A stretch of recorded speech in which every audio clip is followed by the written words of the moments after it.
தமிழ்நாட்டில் இருக்க MSME அதாங்க சிறு குறு தொழில் நிறுவனங்களோட எண்ணிக்கை 2,67,000. ஆனா இது 2017 to 2018 2,17,000 குறைஞ்சிருச்சு. இது இந்த வருஷம் இன்னும் குறைஞ்சிருக்கும். இந்த சிறு தொழில் கூடங்கள் எல்லாமே கையில இருக்கிற பணத்தை நம்பியும் கைமாத்தா வாங்குற பணத்தை நம்பி தாங்க நடக்குது. அப்படிதான் தின சம்பளம், வார சம்பளம் அப்படின்னு தொழிலாளர்கள் கொடுப்பாங்க. 500 ரூபா 1000 ரூபா செல்லாதுன்னு அறிவிச்ச உடனே கையில காசு இல்லாம எல்லா தொழிலும் நின்னு போச்சு. அது மட்டும் இல்லைங்க, ஏற்கனவே உற்பத்தியான பொருளையும் விற்க முடியல. கிட்டத்தட்ட 6 மாசத்துக்கு இந்த நிலை தொடர்ந்துச்சு. எப்படியாவது மீண்டு வந்தலான்னு மக்கள் நம்பிக்கையோடு இருந்தப்பதான் மோடி GST அறிவிச்சு புதிய இந்தியா பிறந்துச்சுன்னு சொன்னாரு. அதோட சிறு குறு தொழில் நடத்துறவங்க கிட்ட இருந்த மிச்சம் இந்த நம்பிக்கையும் வீணா போச்சு. இந்த திட்டத்துல சிறு குறு தொழில் நிறுவனங்கள் எல்லாத்தையும் GST குள்ள கொண்டு வந்தாங்க. வருஷத்துக்கு 20 லட்சத்துக்கு கீழே தொழில் நடத்தினாலும் GST குள்ள வந்தாங்கன்ற நிலைமை வந்துச்சு.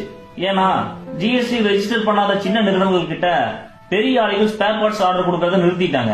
சின்ன சின்ன லேத் பட்டறையில இருந்து பெரிய தொழில் கூடங்க வரை எல்லாமே பாதிக்கப்பட்டுச்சு. உற்பத்தி பாதியா குறைஞ்சு போச்சு. ஒரு கம்பெனில ஸ்பேர் பார்ட் செஞ்சு கிளைண்ட்டுக்கு அனுப்பி வச்சா பேமெண்ட் வர்றதுக்கு 3 மாசத்துல இருந்து 6 மாசம் வரைக்கும் ஆகும். ஆனா GST மட்டும் அந்த மாசமே நம்ம கை காசுல இருந்து எடுத்து போட்டு கட்டணும். அப்புறம் எப்படிங்க நிறுவனம் நடத்த முடியும்?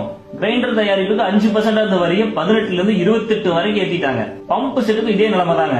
இதே நேரத்துல குஜராத் மாநிலத்துல பம்பு செட் தயாரிக்கிற நிறுவனங்களுக்கு BJP காரங்க பல சலுகைகளை கொடுத்தாங்க. அங்க உற்பத்தி அதிகமானதால தமிழ்நாட்டு பம்பு செட் விற்பனை முடங்க ஆரம்பிச்சு.